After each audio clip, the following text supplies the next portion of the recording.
Avokat, duket se ka një përplasje brenda Partisë Socialiste dhe Elisa Spiropali është në krye të kësaj përplasje në një konflikt të hapur me zotin Rama. Çfarë po ndodh realisht brenda kësaj partie dhe a besoni që ky konflikt është thjesht mes këtyre të dyve apo besoni që Elisa Spiropali po themi është një shumatore e disa personazheve që kërkojnë rrëzimin e Ramës? Atëherë zonja Spiropali ka një background shumë të madh për gjithë veprimtarinë e saj politike, duke marrë në konsiderat vetë rrugtimin e saj politik, pra nuk është rastësi fakti që edhe ajo ka qenë në detyra të rëndësishme, kjo për vetë arsyeën sepse mënyra se si ka pasur zhvillimin e saj politik, pra karrierën e saj politike,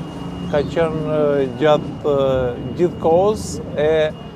angazhuar nga ana politike, por edhe shoqërore. Pra duhet të sjellin vëmendje të opinionit publik që ajo ka një background, pra edukimi i saj është një edukim perëndimor dhe konkretisht në Shtetet Bashkuara të Amerikës. Më pas kemi angazhimin e saj pranë lëvizjes Mjaft, dhe më pas angazhimin e saj në G99, por edhe në Partinë Socialiste. Pra, është një politikane e cila ndryshe nga shumica e përfaqësuesve, deputetëve, apo shumica e atyre që ne sot shohim në qeveri, apo qoftë edhe në kuvend, është një personazh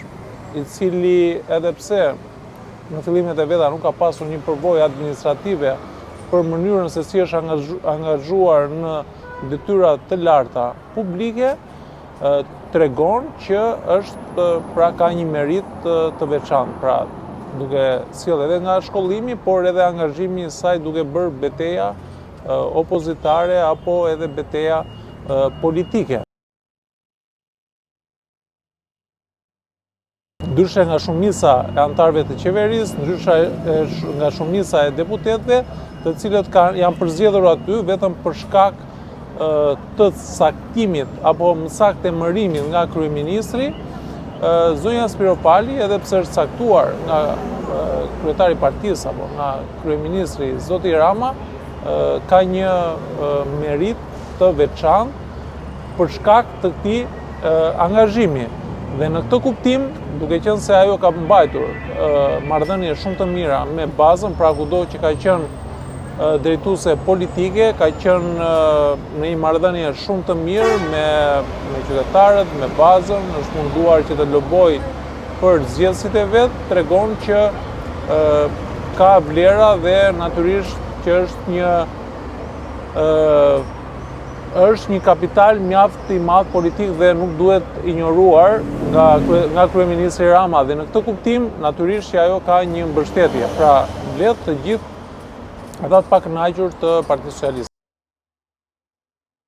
Avokat, shpesh është thënë që pas saj fshihen dhe ndërkombëtarët të cilët po e ingranojnë që ajo të dalë kundër Ramës dhe flitet që mund të jetë dhe një plan i ndërkombëtarëve për rrëzimin e Ramës. Sa e besoni një gjë të tillë? Natyrisht që zonja Spiropali ka një mbështetje ndërkombëtare, pra duke filluar nga gjithë lëvizjes Mjaft, pra duke qenë se ka qenë një lëvizje e financuar kryesisht nga fondacione ndërkombëtare, që në atë periudhë ka krijuar marrëdhënie, pra marrëdhënie sidomos me europianët, të cilët e kanë mbështetur këtë lëvizje. Dhe mos harrojmë dhe faktin që duke qenë se ka qenë një nga mbështetësit e zotit Veliaj, natyrisht që zonja Spiropali patjetër që ka një mbështetje ndërkombëtare,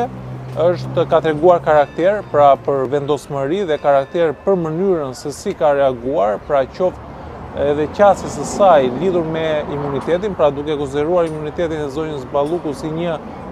karakter formal që kuvendi patjetër që duhet ta vërë në dispozicion të organit të akuzës dhe të drejtësisë më vonë në mënyrë që t'i japi një lloj, le të themi, barazie me qytetarët. dhe mbi të gjitha nuk është përfolur për akuza lidhur me korrupsionin. Pra, këto element apo karakteristika e bëjnë që zonja Spiropali të jetë e preferuar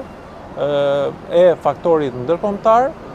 duke parë si një alternativë. Kjo edhe për faktin se opozita nuk i frymëzon qytetarët, pra kemi një lider i cili është 35 vjeçar në krye të kësaj partie, dhe e vetmja mënyrë apo alternativë brenda mazhorancës apo Partisë Socialiste është zonja Spiropali. Për mos të humbur faktin që kjo nuk duhet në vlerësuar asnjëherë, që kemi një marrëdhënie me senatorë, pra me ata që janë të socialistët e vjetër të kësaj partie, siç është zoti Gramoz Ruçi, kemi figura të tjera të cilat janë përjashtuar nga Partia Socialiste me ardhjen e zotit Rama, pra senatorë të cilët i kanë dhënë kësaj partie dhe vendit, por natyrisht kemi edhe grupin Veliej, të cilët janë zhgënjur nga mënyra se si janë trajtuar nga kryetari i partisë zoti Rama. Avokata, besoni që ka qenë Belinda Balluku ajo që ka shtyrë përpara një konflikt me zotit Rama dhe Elisa Spiropali? Patjetër që çështja për të cilën ka nisur konflikti ka qenë imuniteti, pra zoti Rama ka dhënë një urdhër en blok për gjithë deputetët, cilët duhet të ishin të pranishëm, duhet të votonin një rezolut apo një konkluzion, një raport final të komisionit të mandateve lidhur me mosdhënien e imunitetit. Zonja Spiropali nuk ka marrë fare pjesë në këtë mbledhje, pra në këtë votim i cili u bë në sallën e kuvendit, dhe natyrisht që kjo ka qenë, le të themi, preteksi për të cilën, por ne nuk e dim shkaqjet e vërteta, sepse ne mund të kemi një sër shkaqe të cilat mund të jenë reale, por të paktën në sytë e opinionit publik, ky ishte fakti për të cilin zoti Rama ka bërë një komunikim publik që është përndarë nga media, por natyrisht edhe reagimi i zonjës Elisa Spiropali ka qenë një reagim dinjitoz, pavarësisht faktit që kush ka apo jo të drejtë, por në këtë rast nëse është shkaku ajo që ne kemi parë, që mos prezenca dhe mos votimi, dhe tregon që ka marrë një lloj mbështetje edhe me këtë reagim, sidomos të Bashkimit Evropian. Dhe këto janë pikë të shtuara për zonjën Spiropali, e cila mundet të ndodhi që në zgjedhjet vendore ose të dali me një grupim tjetër, ose të imponoj kandidatët e saj, pra kandidatët grupimi i cili e mbështet zonjën Spiropali, lidhur me kandidatët për kryetar bashkia apo antar Këshillit Bashkiak, ose mundet të ndodhi që të formojnë një koalicion apo një forcë tjetër politike në mënyrë që të ketë alternativën e saj qeverise. Pra, është një vlerë e shtuar, pra që për arenën politike që nuk ka një alternativë të mirëfill,